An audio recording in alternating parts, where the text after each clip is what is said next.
Existe uma história na Bíblia de alguém que recebeu um milagre e aparentemente essa pessoa não tinha fé. Por muito tempo eu fiquei pensando como isso era possível. E eu descobri há pouco tempo um princípio que tornou isso possível. Eu vou ler aqui em 2 Reis, capítulo 4, a partir do verso 15. Depois eu vou ler o anterior para explicar o princípio.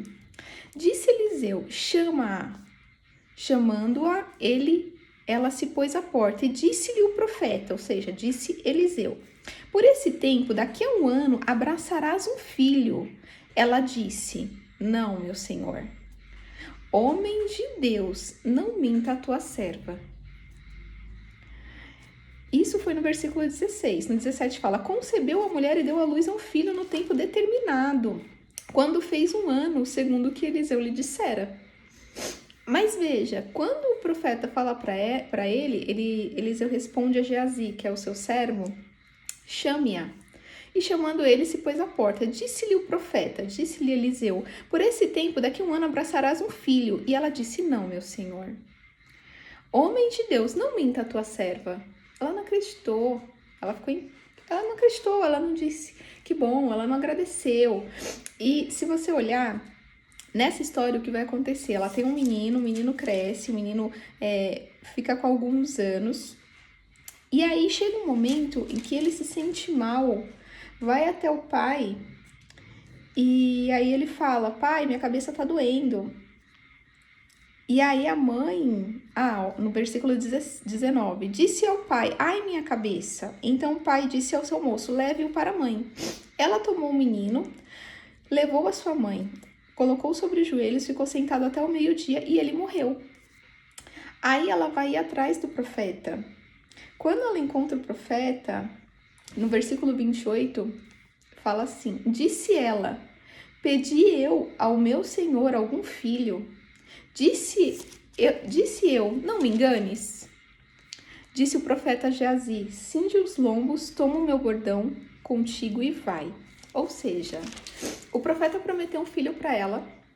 Ela teve esse filho nasceu, esse filho cresceu, esse filho... Não fala aqui a idade do menino, fala um certo tempo. Esse menino vai até o pai, fala em algum momento: minha cabeça. O pai manda trazer o menino para a mãe, o menino fica nos braços dela e morre. E aí ela vai, coloca esse menino no quarto e vai atrás do profeta. Quando ela vai atrás do profeta, a primeira coisa que ela fala pro profeta, quando ela encontra ele, é: eu te pedi algum filho? Eu não te disse para que não me enganasse? Ou seja, ela está falando pro profeta: olha, você me fez uma promessa que eu não pedi. E agora a criança morreu.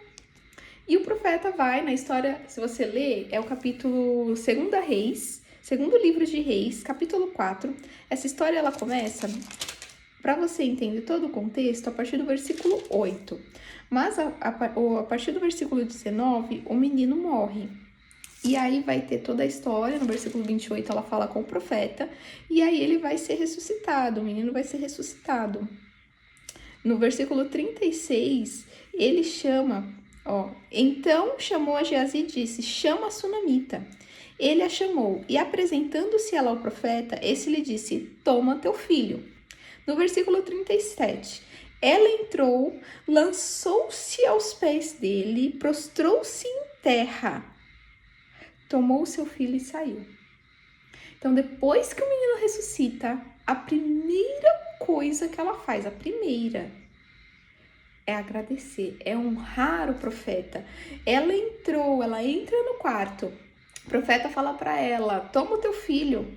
Ela entra no quarto. Ela se prostra perante o profeta. Coloca o rosto no chão. Isso é uma forma de honra. Isso é uma forma de honra dentro dessa cultura, né? Lá nos países lá do Oriente, né? Você se prostrar, você fazer uma reverência, você se curvar, é uma forma de honrar a pessoa. Ela honrou o profeta, então isso mostra que ela é uma mulher que ela segue um princípio. Qual que é esse princípio? Ela segue um princípio chamado princípio da honra. E é por isso que, mesmo não tendo fé para receber Quando o profeta promete, entrega a promessa para ela do milagre dela ter o filho, ela fala pro profeta, por favor, não minta para mim. Ela não teve fé para receber, mas ela seguia um princípio, ela é uma pessoa de honra. Como que eu sei isso? Dentro desse contexto, vai contar a história de que quando Elias passava por essa região, ele sempre ia até a casa dessa mulher. E aí, por perceber que o profeta sempre ia para lá, um dia ela chega pro marido e fala assim, eu estou querendo fazer um quarto pro profeta, para quando ele vir, ele poder ficar nesse quarto. E o marido dela fala para ela, faz como você achar melhor. E aí ela vai, constrói esse quarto, põe uma cama, deixa arrumadinho. Quando o profeta vai, ela mostra, aqui é o lugar que eu fiz para você ficar aqui. E ela deixa o profeta e o seu servo ali. E aí, o profeta ele se sente muito honrado. Ele fala, o que a gente pode fazer por essa mulher? No versículo 12, ele diz ao seu moço, chama a sunamita. Chamando-a, ela se pôs diante do profeta. E se disser ao seu moço, disse-lhe, eis que tu tens tratado com muita abnegação. O que se há de fazer por ti? Há alguma coisa que se fale a seu favor, ao rei ou ao comandante do exército? Ou seja, depois que ele entra no quarto, ele sempre fala, eu preciso retribuir. Ele fala para o servo dele, chama essa moça. O profeta, o auxiliar do profeta vai e chama ela vem. E o profeta pergunta, o que eu posso fazer por você? Você quer que eu faça algum pedido ao exército, ao comandante, ao rei? Ela respondeu, habito no meio do meu povo. Ou seja, eu não preciso de nada. Então disse o profeta, que se há de fazer por ela? Ou seja, ela fala, não, tá tudo bem, eu não preciso de nada. Sai, e ele vira pro servo dele e fala assim, o que eu posso fazer por ela? E Geazi responde, isso no versículo 14, ora, ela não tem filho, seu marido é velho. Disse-lhe Eliseu, chama ela.